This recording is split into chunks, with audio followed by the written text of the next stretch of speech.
오늘은 큰사함께기 7번째 시간 경제의 산을 옮기라는 주제로 하나님의 말씀을 전하도록 하겠습니다. 우리 사람들은 날마다 걱정을 하며 살아갑니다.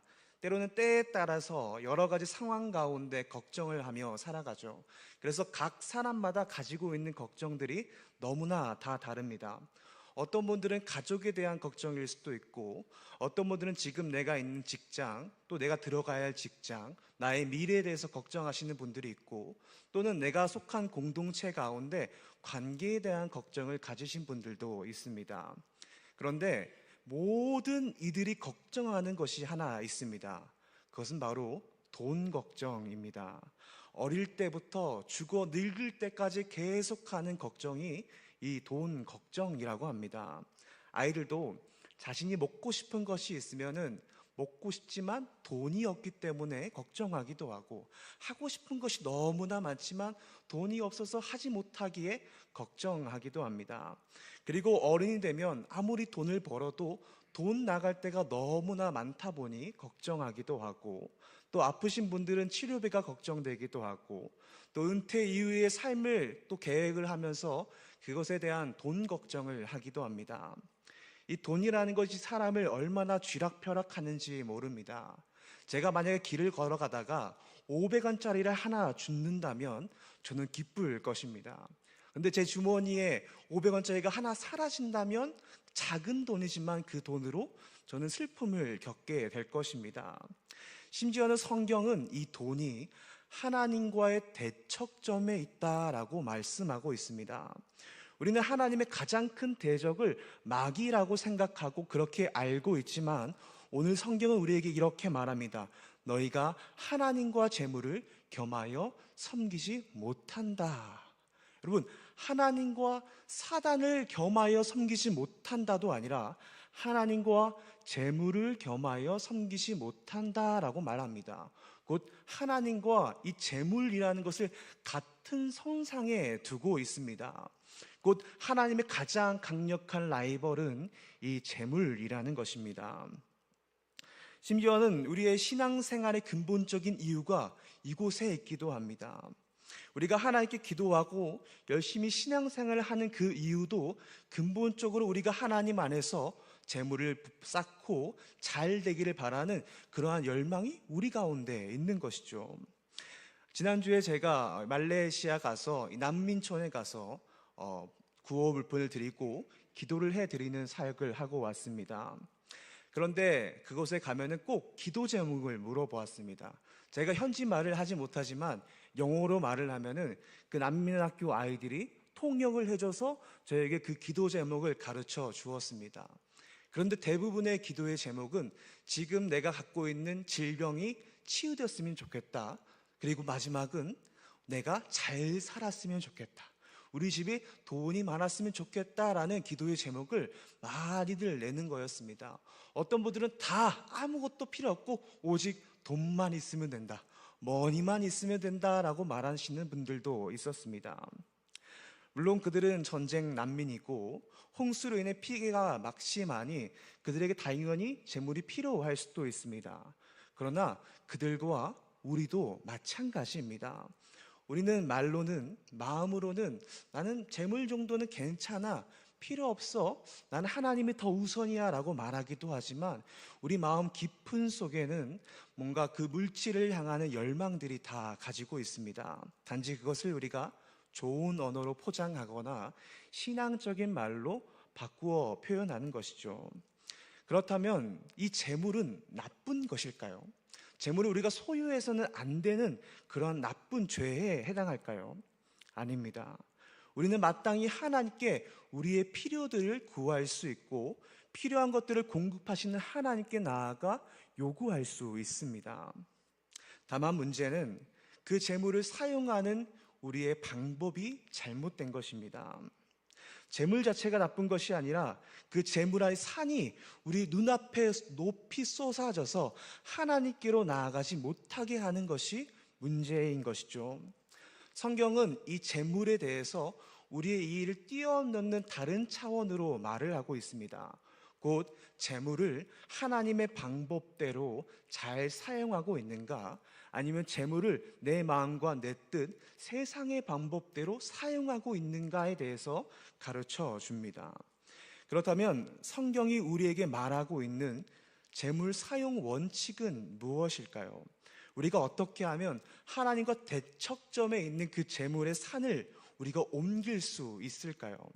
오늘 말씀을 통해 하나씩 알아보도록 하겠습니다. 첫 번째로 우리는 그 재물의 서열을 기억해야 합니다. 우리가 읽은 본문 마태복음 6장 24절에서 무엇이라고 말하나요?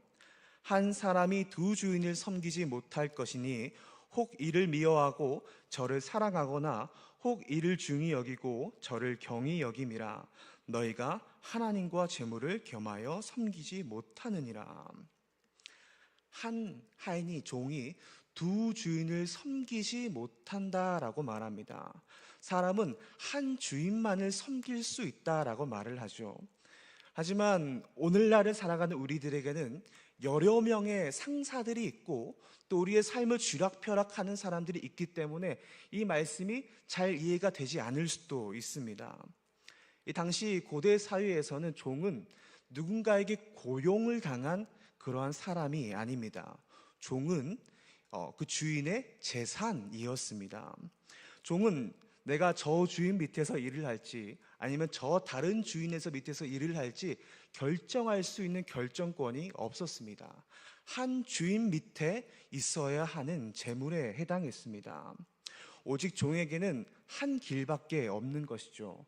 오늘 말씀에 따르면 우리는 하나님의 길을 걷는 그 길을 택할 것인가 아니면 재물을 주인으로 삼는 길을 택할 것인가 하나를 정해야 하는 것입니다. 그렇다면 질문을 한번 해보겠습니다. 여러분은 하나님을 섬기는 사람인가요? 돈과 재물만 있으면 되는 사람인가요? 하나님의 명령만 듣는 사람인가요? 돈과 재물만 있다면 다른 거 다 필요 없는 사람인가요? 우리는 선뜻 물론 여러분들의 믿음이 좋으셔서 하나님만 섬기는 사람이라고 말씀하시겠지만 우리는 우리의 삶 가운데 하나님도 섬기고 돈도 너무나 좋아하는 모습이 우리의 삶 가운데 있기에 선뜻 대답하기가 어렵습니다. 그러면 질문을 바꿔서 우선순위로 한번 생각해 봅시다. 하나님과 돈 둘 중 어떤 게 여러분의 삶의 우선순위가 됩니까? 100이면 100, 우리는 하나님이 제일 위에 있는 우선순위입니다 라고 말할 것입니다. 그러면 그렇게 우리가 우선순위를 정했다면 하나님의 맨 위에 참된 주인이시라면 재물은 어느 순위에 들어가 있을까요? 하나님 바로 밑에 들어가 있을까요? 성경은 우리 가운데 이 순위를 정확하게 알려주는데 하나님 밑에 우리가 있고 우리 밑에 재물이 있어야 한다라고 가르쳐 줍니다. 창세기 1장 28절에서 무엇이라 말합니까? 생육하고 번성하고 땅에 충만하라. 땅을 정복하라. 바다의 물고기와 하늘의 새와 땅에 움직이는 모든 생물을 다스리라 하시니라. 하나님께서 온 천지 만물을 만드시고 사람에게 명령하셨습니다. 이것들을 너희가 정복해라, 다스리라 라고 명령하셨습니다.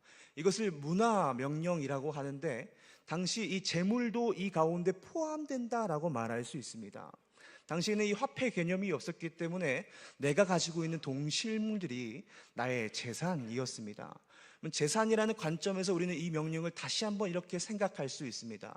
하나님께서 우리 가운데 명령하시는 겁니다. 네가 그 재물들을 다스려라. 네가 그 재물들을 정복해라 라고 말을 하는 것이죠. 곧 우리는 재물이 우리를 다스리는 것이 아니라 우리가 재물을 다스려야 하는 것입니다.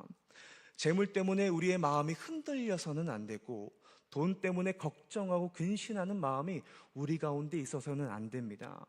돈이 있다고 기뻐하거나 돈이 없다고 해서 슬퍼해서도 안 되는 것이죠. 왜냐하면 돈은 우리의 다스림을 받는 존재에 불과하기 때문입니다.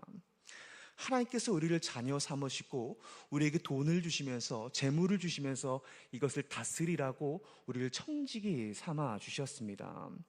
우리가 섬길 대상은 오직 하나님이시고 재물은 우리가 도리어 명령해야 하는 존재입니다. 이 진리를 기억할 때 우리는 이 돈을, 이 재물을 제대로 부릴 줄 아는 사람이 됩니다. 돈을 잘 다스리고 부릴 줄 아는 사람이란 말은 돈이 많고 적음에 달려있지 않습니다. 돈이 많이 있다고 내가 돈을 잘 다스리는 것이 아니라 내가 또 돈이 적다고 내가 돈을 잘 못 다스리는 것이 아닙니다. 여러분, 주인이 종에게 일을 어떻게 시킵니까? 종의 신기를 막 봐가면서 종이 막 많이 있으면 내가 일을 많이 시키고 종이 적다면 우리가 일을 시키지 않을까요? 아닙니다. 주인은 해야 할 일이 있다면 종들에게 마땅히 시켜서 그 일을 하게 합니다. 그렇다면 재물도 마찬가지죠. 우리가 그 재물에게 명령할 수 있는 겁니다. 선교지가 있다면 내 재물아 거기에 가서 음식이 되거라 라고 명령할 수도 있는 거고, 선교지에 지붕이 뚫려 있다면 재물아 그곳에 가서 하나의 벽돌이 되거라 라고 우리는 명령할 수 있는 것입니다. 이에 대해 어떤 이들은 가진 재물이 적어도 하나님이 기뻐하시는 일이라면 마땅히 그렇게 재물에게 명령을 내리는 사람이 있는 반면, 가진 돈이 많이 있음에도 불구하고 그 돈에 얽매여서 그 돈을 의지하여서 선뜻 돈에게 명령하지 못하는 사람들도 있습니다. 이 둘 중 누가 하나님이 보시기에 참된 부자일까요? 하나님께서는 어떤 이에게 참된 축복을 부어 주실까요? 성경에는 복의 원칙이 있습니다. 그것은 하나님의 뜻을 위해 살아갈 때 하나님께서 반드시 그것을 갚아 주신다는 겁니다. 잠언 19장 17절에 이렇게 말을 합니다. 가난한 자를 불쌍히 여기는 것은 여호와께 꾸어 드리는 것이니 그의 선행을 그에게 갚아 주시리라. 가난한 자를 불쌍히 여기는 것, 곧 가난한 자의 필요를 채워주고 그에게 필요한 것들을 드리는 그 모든 것들은 하나님께 꾸어 드리는 것이라고 말합니다. 사랑하는 여러분, 그렇게 하나님 앞에 많이 흘려보내시기를 소망합니다. 하나님 앞에 많이 꾸어 내십시오. 교회에서 이웃을 위해 구제 사역을 한다면 재물을 흘려 보내십시오. 선교지의 학교가 필요하고 선교지의 건물이 필요하다면 재물을 보내 하나님께 꾸어 드리십시오. 그렇다고 해서 우리가 많이 꾸어 드린다고 해서 우리가 가난해지지는 않을 것입니다. 왜냐하면 하나님께서 반드시 갚아주신다 약속하기 때문입니다. 오히려 하나님께서는 우리의 그 작은 헌신을 통하여 더 많은 축복을 우리의 품 가운데 안겨주실 것입니다. 요즘 세상에 많은 사람들이 주식이나 부동산이나 가상화폐들을 통해서 나의 재산을 막 불리려고 하는데, 여러분, 그것보다 더 좋은 것이 있습니다. 하나님께 꾸어 드리는 것입니다. 하나님 나라의 금리가 이 세상 그 어떤 것보다 가장 높다는 사실을 기억하십시오. 바라기는 이 4.17을 기억하셔서 재물을 종으로 삼아 하나님의 크신 뜻에 마음껏 보내드리는 우리 우이중학교의 성도 여러분 되기를 소망합니다. 두 번째로, 우리는 하나님의 돌보심을 기억해야 합니다. 우리가 재물을 생각할 때 가장 많이 드는 것은 염려입니다. 돈이 아무리 많은 사람이라도 다 염려하게 되어 있습니다. 우리는 이 계란값이 500원 오르고 1000원 오르면은 너무 비싸서 못 사 먹겠다라고 말을 하지만, 돈이 진짜 많은 사람들은 또 내가 1억이 부족해서, 몇 억이 부족해서 내가 하고 싶은 것을, 내가 사고 싶은 건물을 사지 못한다 하고 염려합니다. 그리고 때로는 사업에 실패든 도둑질을 당하든 어떤 실수를 하든 우리 수중에 있는 모든 돈이 다 사라질 때 사람들은 절망합니다. 때로는 이렇게도 말을 하죠. 내 인생은 망했다. 내게 돈이 아무것도 없으니 나는 이제 끝났다라고 좌절하기도 합니다. 그러나 성경은 우리 가운데 이렇게 말합니다. 염려하지 말라. 하나님께서 너를 돌보아 주신다. 마태복음 6장 31절 32절에 이렇게 말합니다. 그러므로 염려하여 이르기를 무엇을 먹을까, 무엇을 마실까, 무엇을 입을까 하지 말라. 너희 하늘 아버지께서 이 모든 것이 너에게 있어야 할 줄을 아시느니라. 하늘의 그 하나님께서 우리의 아버지가 되어주신다라고 약속합니다. 우리가 하나님을 아버지라고 모신다면 우리는 염려할 필요가 없습니다. 여러분, 만약 여러분의 자녀 가운데 맛있는 것을 사줄 수 있는 능력이 있고, 때로는 지금 준비된 치킨이 다 있는데, 저에게는 가장 맛있는 게 치킨이어서 치킨이 있는데, 이 아이가 집에 딱 들어오니 밥솥을 열어보고 밥이 없네, 나는 끝났다, 나는 굶어 죽을 거야 라고 말한다면 여러분의 마음이 얼마나 속상하겠습니까? 하물며 온 천지 만물을 지으시고 다스리신 그 하나님 앞에 하나님의 자녀인 우리가 그 재물로 인하여 연연하여 내가 인생이 끝났다라고 좌절하거나 돈이 없어서 염려한다면 하나님께서 얼마나 슬퍼하시겠습니까? 사랑하는 여러분, 하나님의 돌보심을 기억하십시오. 하나님 우리에게 필요한 모든 것들을 아시고 채워주시는 분이십니다. 가장 좋은 것으로 가장 좋은 때에 우리에게 안겨주시는 하나님이십니다. 힘들 때마다 우리가 걸어온 그 길들을 생각해 보십시오. 때로는 언덕이 있고 구렁텅이가 있고 큰 산이 있다 하더라도 우리를 이곳까지 인도하시고 돌봐주신 분이 우리 하나님이십니다. 그렇게 어떤 것 때문에 염려가 되거나 돈으로 인하여 힘들 때마다 내가 돌아온 그 길을 생각하여 보십시오. 물질에 얽매여 내 삶이 뒤흔들릴 때 나를 이곳까지 돌보시고 인도하신 하나님을 기억하시기를 소망합니다. 마지막입니다. 우리는 지금까지 이 물질을 가지고 살아왔던 경제 원칙을 완전히 뒤바꾸어야 합니다. 곧 우리 삶의 경제 원칙을 180도로 바꾸어야 합니다. 하나님을 아버지로 삼는 자와 그렇지 않는 자의 경제 원칙은 달라야 합니다. 이 원칙은 신앙생활을 어느 정도 하신 분들이라면 다 알고 있는 원칙입니다. 오늘 본문 마태복음 6장 33절에 이렇게 말하죠. 그런즉 너희는 먼저 그의 나라와 그의 의를 구하라. 그리하면 이 모든 것을 너희에게 더하시리라. 예수님께서 마태복음 6장에서 기도에 대해서 막 설명하시며 마지막 부분에 너희는 오직 하나님의 나라를 구하라 라고 가르쳐 주고 계십니다.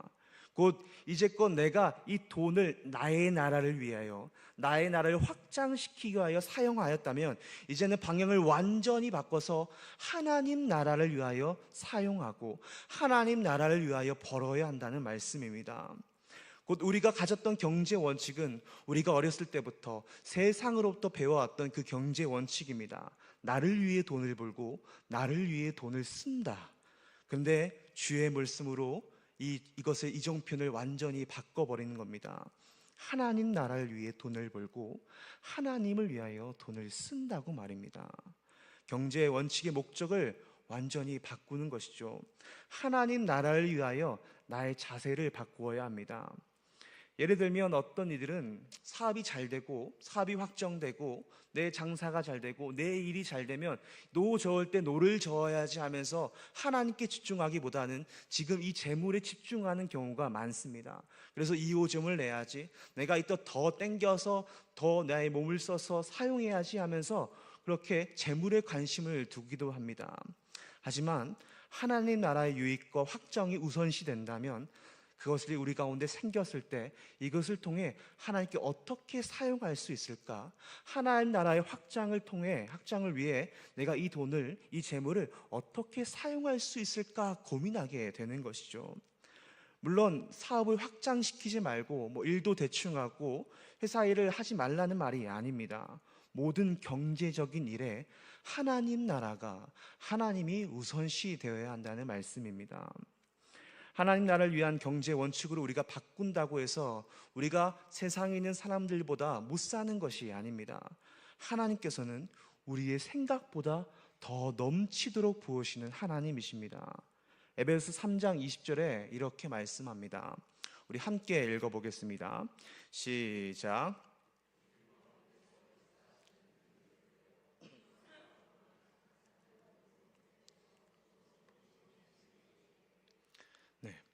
우리가 구한 것보다, 우리가 생각한 것보다 더 넘치도록 우리 가운데 주신다고 약속합니다. 그것은 우리가 하나님 나라를 위해 살 때 이루어집니다. 사랑하는 여러분, 하나님의 이 약속을 믿고 하나님 나라를 위하여 살아가십시오. 하나님 나라의 확장을 위한 목표를 가지고 돈을 더 많이 구하고 더 많이 버십시오. 그럴 때 우리 하나님께서는 우리가 구하거나 생각하는 그 모든 것을 뛰어넘어 우리 가운데 주실 것입니다. 이제 말씀을 마치도록 하겠습니다. 우리는 오늘 경제의 산을 옮겨야 한다는 주제로 말씀을 보았습니다. 우리는 하나님만 주인을 삼고 물질을 종으로 삼아야 한다는 것을 배웠고, 하나님께서 자녀를 반드시 돌봐주신다는 사실을 배웠고, 또 성경적인 경제 원칙을 세워 하나님 나라의 확장을 위해 힘써야 한다는 것을 알았습니다. 그러나 우리는 당장 이 예배가 마치고 교회 문을 열고 나가면은 또 그 재물의 산 앞에, 경제의 산 앞에 무너지고 말 것입니다. 당장 내일 점심에 10,000원짜리를 먹을까 5,000원짜리를 먹을까 걱정하는 분들도 있을 것이고, 또 어느샌가 자연스레 그 물질로 말미암아 한숨을 팍팍 쉬는 분들도 생기게 될 것입니다. 그렇게 경제의 산이 여전히 내 앞에 우뚝 서 있어 하나님께로 가는 그 길을 막을 수도 있습니다. 오늘 새벽 기도회 때 이 누가복음 21장에 등장한 한 여인을 보았습니다. 그 여인은 과부였고 가난하였습니다. 수중에 2렙돈, 오늘날로 따지면 2,000원 정도 되는 그 정도의 돈밖에 없는 사람이었습니다. 그런데 그 여인이 하나님 앞에 모든 것을 내어드립니다. 그때 예수님께서는 그녀를 주목하시고 그녀를 칭찬하십니다. 사랑하는 여러분, 어떻게 그녀는 자신에 있는 모든 것을 하나님께 드릴 수 있었을까요? 그 여인은 과부였지만 너무나 가난하여서 경제활동을 더 이상 할 수 없는 사람이었습니다. 당장 이 돈을 낸다면은 먹을 것이 없어 굶어 삶이 비참해질 그런 위기에 놓여 있습니다. 하지만 그녀는 알았습니다. 이것이 믿음의 선택이라는 것을 말입니다. 현실 앞에 손익을 넘어서 하나님을 선택하는 것, 그것이 믿음의 선택입니다. 우리의 믿음은 우리의 계산을 뛰어넘어 초월하는 것이죠. 바라기는 여러분들도 그 여인과 같이 믿음의 선택을 하시길 소망합니다. 우리는 그녀의 선택을 산을 옮기는 믿음이라고 말할 수 있습니다. 산이 너무나 커 보이지만 여러분이 그 산이 보일 때마다 믿음의 선택을 하여서 믿음의 삽으로 그 산을 조금씩 퍼 나르십시오. 오늘 말씀처럼 돈은 나의 종에 불과해 라고 말하면서 내가 선뜻하지 못한 그곳에 돈을 보내기도 하고, 물질적인 문제가 찾아올 때마다 채워주시는 그 하나님을 소망하시고, 지금 하고 있는 일이 버거울 때마다 내가 하나님 나라의 벽돌을 하나씩 쌓고 있다는 생각으로 삶을 살아내십시오. 그러면 어느샌가 그 거대한 경제의 산이 우리 앞에 완만해지고 완전히 사라져서 하나님께서 부으시는 물질의 삶, 축복의 삶이 우리 삶 가운데 기다리고 있을 것입니다. 바라기는 세상 그 무엇도 비교할 수 없는 하나님께서 안겨주시는 풍족함으로 채워지는 삶들이 되시길 간절히 소망합니다.